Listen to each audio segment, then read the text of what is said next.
Hi everyone, good morning. Once again, I welcome you all. Unit 7, read 1. How does it smell? મિત્રો આ યુનિટમાં sense of smell અને sense of test વચ્ચેનું જે ડિસ્ટિંગ્વિશનેસ છે એ સમજાવવામાં આવી રહ્યું છે. Even more, we have total 5 senses. બે સેન્સીસ વિશેની વાત તો અહીંયા આગળ કરવામાં આવી જ રહી છે, જેની પર પૂરેપૂરો ફોકસ આપવામાં આવી રહ્યો છે. પરંતુ મિત્રો એના પછીના જે પણ સેન્સીસ છે એની પણ થોડી થોડી અહીંયા વાત કરવામાં આવી રહી છે. એ વાતને આપણે સમજીએ ત્યારે અહીંયા લખ્યું છે touch, pressure and pain all require direct contact. Direct contact એટલે મિત્રો ઇનડિરેક્ટલી કોન્ટેક્ટ અને ડિરેક્ટ કોન્ટેક્ટ, આ બંનેમાં ખૂબ જ મોટો એવો ભેદ રહેલો છે, તફાવત છે. ફોર એક્ઝામ્પલ, જો દૂર કોઈ એક જગ્યાએ સરસ એવી સ્મેલ આવતી હોય, ઓકે, તો હું અહીંયા બેઠો, હું એ જે સ્મેલ અહીંયા સુધી આવશે તો એને પારખી શકીશ.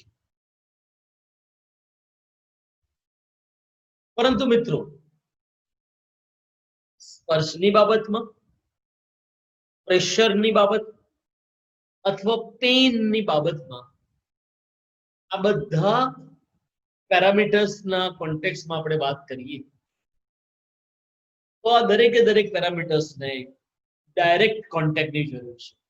સ્પર્શ કરવા ડાયરેક્ટ કોન્ટેક્ટ જોઈએ, પ્રેશર માટે પ્રેશરિંગ કરવું હોય you must have direct contact, weather it is pain એમાં પણ ડિરેક્ટ કોન્ટેક્ટની જરૂર પડે છે.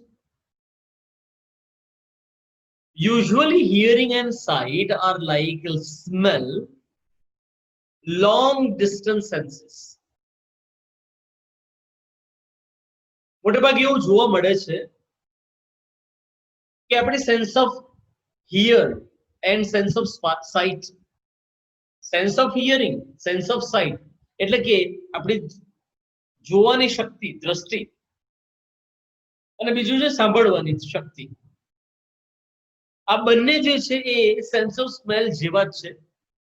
આ બંનેને પણ લોંગ ડિસ્ટન્સ સેન્સીસમાં આપણે સામેલ કરી શકીએ છીએ.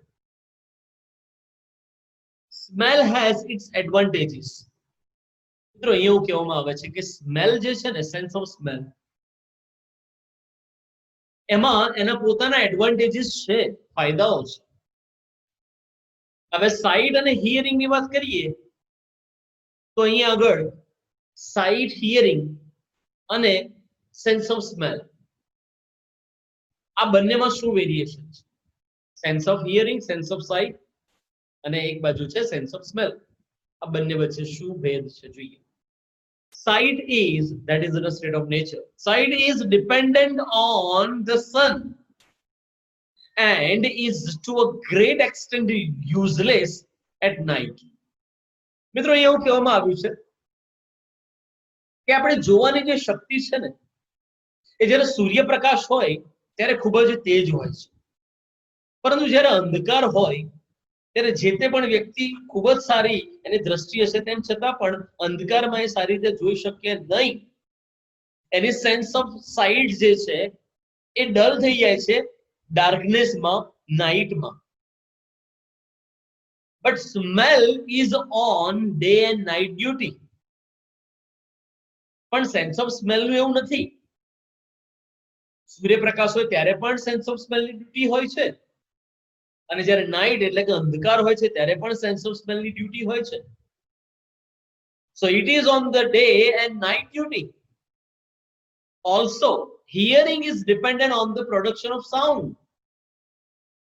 સાંભળવાની શક્તિ મિત્રો, જો કોઈ જગ્યાએ ઘોંઘાટ થતો હશે, કોઈ જગ્યાએ અવાજ થતો હશે, સાઉન્ડનું પ્રોડક્શન થતું હશે તો જ તમે સાંભળી શકો છો. જો એકદમ સાયલેન્સ હશે તો કેન યુ હિયર? નો, ત્યારે આપણે સાંભળી નથી શકતા. So hearing is dependent on the production of sound. If animal A is trying to locate animal B, animal B may succeed refraining from making a sound. અહીંયા એક સરસ મજાનું એક્ઝામ્પલ આપ્યું છે કે જો એ નામનું પ્રાણી બી નામના પ્રાણીને શોધવાનો પ્રયત્ન કરી રહ્યું છે, પરંતુ જો બી નામનું પ્રાણી જે છે એ પોતાની જાતથી એવું નક્કી કરી લેશે કે મારે અવાજ કરવો જ નથી, તો મિત્રો એ બચી જશે, સફળ થઈ જશે અને એ નામના પ્રાણીને એ મળી જ નહીં શકે. Animal B may succeed refraining from making a sound. Refraining એટલે stop oneself by doing something.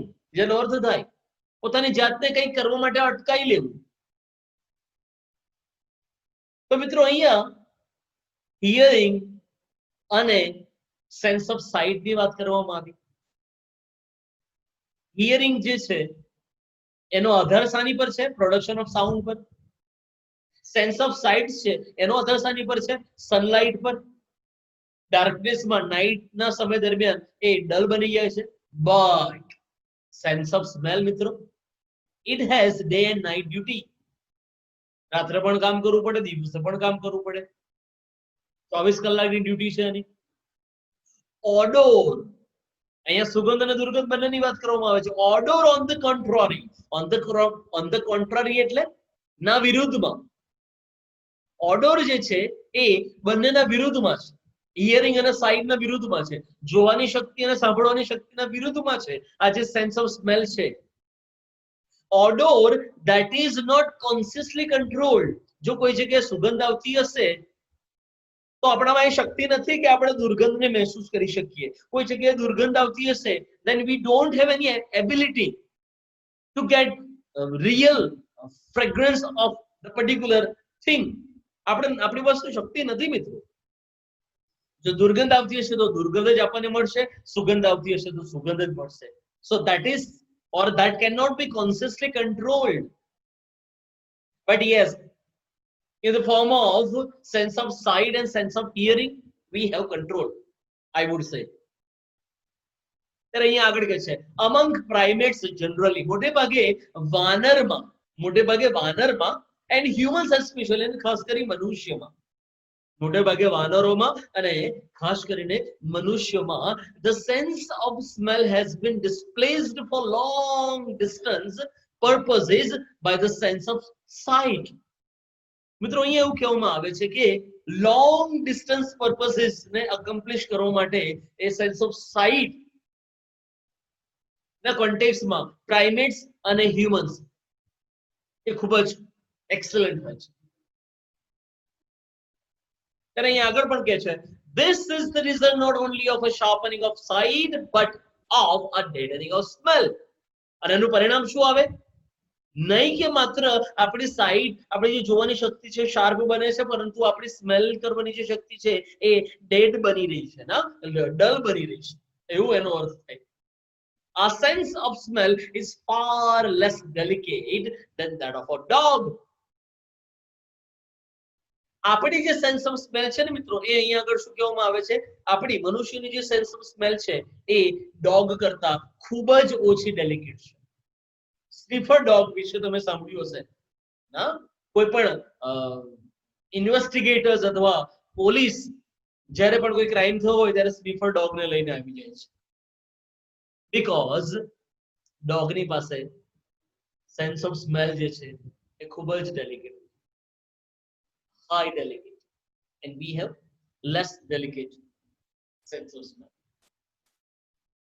This shows up in the physical fact that the area of smell reception in our nose is much less, and so is the area of the brain given over to the reception and analysis of olfactory sensation. ઓલ્ફેક્ટરીમાં જે સ્મેલનું sensation થઈ રહ્યું છે એનું analysis કરીએ તો બ્રેનનો જે area છે ત્યાં આગળ રિસેપ્શન ઘણા બધા છે, રિસેપ્ટર્સ, અને નોઝમાં ખૂબ જ ઓછા પ્રમાણમાં આપણી પાસે રિસેપ્શન એટલે કે રિસેપ્ટર્સ રહેલા હોય છે. And therefore that is the major distinguishness. ત્યારે અહીંયા આગળ કહે છે the mechanism by which a particular smell activates a certain receptor. કોઈ પણ ચોક્કસ સ્મેલ લેવી હોય ત્યારે કોઈ ચોક્કસ રિસેપ્ટર કામ કરે છે. That is why one chemical smells and thus and another smells, so is yes yet unknown. અહીંયા એવું કીધું છે કે કોઈ પણ પર્ટિક્યુલર સ્મેલ માટે કોઈ ચોક્કસ એક રિસેપ્ટર હોય છે. કોઈ એક કેમિકલની આપણે સ્મેલ લઈએ છે તો એનો અર્થ એવો નથી કે બીજા કોઈ કેમિકલની સ્મેલ આપણને મળશે. નો, કોઈ એક સ્મેલ કોઈ એક કેમિકલનું સ્મેલ કર્યા પછી બીજી કોઈ કેમિકલની સ્મેલ કરીશું તો બંનેમાં કેટલો ફેર આપણને દેખાશે. અનનોન છે આપણા માટે બંને. Recently there have been suggestions that chemicals smelled as they did because of the overall shape of their molecules. chemicals ના જે ઓવરઓલ શેપ છે મોલેક્યુલ્સ ના, જે પદાર્થ છે કાં તો જે સબસ્ટન્સીસ છે ને, તો એના કારણે આ જે કેમિકલ છે જુદા હોય છે, એની સેન્સ એની જે સ્મેલ છે જુદી હોય છે. or because they punctured the membranes of the smell receptors. Smell receptors ની ઉપરનું લેયર જે ખૂબ જ પાતળું હોય છે, સ્મેલ રિસેપ્ટર્સ જે છે એનું જે ઉપરનું જે પાતળું લેયર છે ત્યાં આગળ એને નુકસાની પહોંચે છે. એના કારણે આ જે કેમિકલ છે એની આપણે સ્મેલ નથી લઈ શકતા. or here it is written because the parts of the same manner of puncturing. otherwise જે રિસેપ્ટર્સ છે એના જેવા જ કોઈ એક પાર્ટ અને એમાં કોઈ ખરાબી આવી જાય, એને કોઈ એક પ્રકારનું ત્યાં આગળ ડિસ્ટ્રક્શન આવી જાય ત્યારે પણ મિત્રો આ પ્રમાણેની સમસ્યા ક્રિએટ થાય છે. or the same fashion of vibrating. જ્યારે કંઈ વાઇબ્રેટિંગ થઈ રહ્યું હોય ત્યારે would all smell the same. મિત્રો અહીંયા આગળ આખરે એવું કહેવામાં આવ્યું છે, however all such theories are yet only at the stage of conjecture. અહીંયા જે તે પણ થિયરી આપવામાં આવી ને મિત્રો, આ બધી જ થિયરી અહીંયા કઈ રીતે ગણવામાં આવી છે? assumption તરીકે, conjecture, ધારણા ગણવામાં આવી છે. અહીંયા બધું જ આપણે સમજ્યા, પરંતુ તેમ છતાં પણ આ બધી જ થિયરી assumption ના માધ્યમ પર કામ કરી રહી છે. at the stage of conjecture. ત્યારે આગળ લખ્યું છે whatever the mechanism of smell, the sense itself is most remarkable. remarkable એટલે phenomenal, extraordinary. we have altogether 5 senses અને એમાંથી extraordinary કોણ છે? sense of smell. whatever the mechanism of smell, the sense itself is most remarkable. અલગ અલગ અલગ પ્રકારની જે ઇન્દ્રિયો છે એને આપણે વધારે એબલ રાખવી હોય ત્યારે જો એ ઇનેબલ થઈ ગયું હોય, મીન્સ જે તે પણ આપણી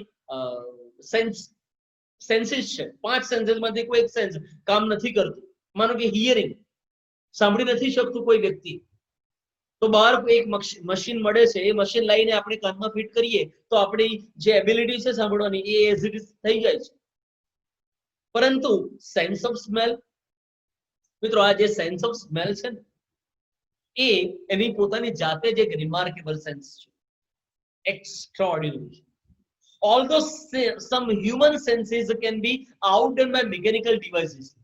બીજા બધા સેન્સીસ છે એ બહારથી આપણે કોઈ એક ટૂલ લાવીશું, કોઈ એક મશીન લાવીશું અને ફિટ કરીશું તો આપણે ડેફિનેટલી આપણી ઓરિજિનલ જે સેન્સ છે એ રીતે આપણે કામ કરી શકીશું. But smell can not.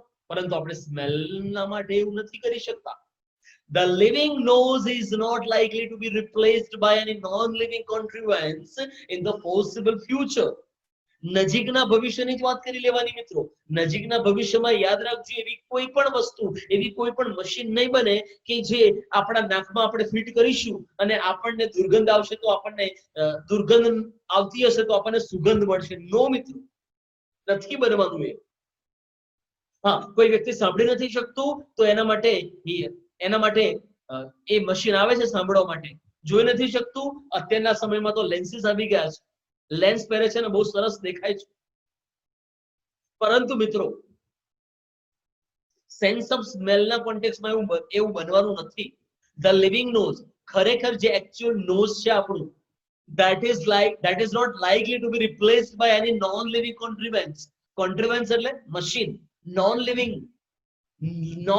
Machine કહેવાય એને. અને એ ફિટ કરવાથી સ્મેલ નથી આવી શકવાની ઓરિજિનલ. અને એવું બનવાનું પણ નથી આવનારા ભવિષ્યમાં. ફોર્સિબલ ફ્યુચર એટલે કે nearest future. That is why in an age of superlative mechanization અહીંયા એવું લખ્યું છે that is why in an age of superlative mechanization આ કયો યુગ ચાલી રહ્યો છે? અતિ આવશ્યક, અતિ આધુનિક એવો મિકેનાઇઝેશન એજ આપણે કહી શકીએ ના. So એના કારણે એવું કહે છે in an age of superlative mechanization the master chef, the tea tester and the perfume compounder are likely to remain immune. એ આ જે સુપરલેટિવ મિકેનાઇઝેશન એજ છે, આ યુગ છે, અને યુગ પણ કયો? ટેકનોલોજીનો યુગ છે ના મિત્રો. સુપરલેટિવ શ્રેષ્ઠ ટેકનોલોજી આપણને મળી રહેશે અને એ યુગમાં માસ્ટર શેફ હોય, ટી ટેસ્ટર હોય, પરફ્યુમ કમ્પાઉન્ડર હોય અને આ બધાની પાસે ની જે સેન્સ ઓફ સ્મેલ છે એ અનઅફેક્ટેડ હોય છે. અને એના કારણે શું થાય છે? to remain immune to the possibility of technological unemployment. Technological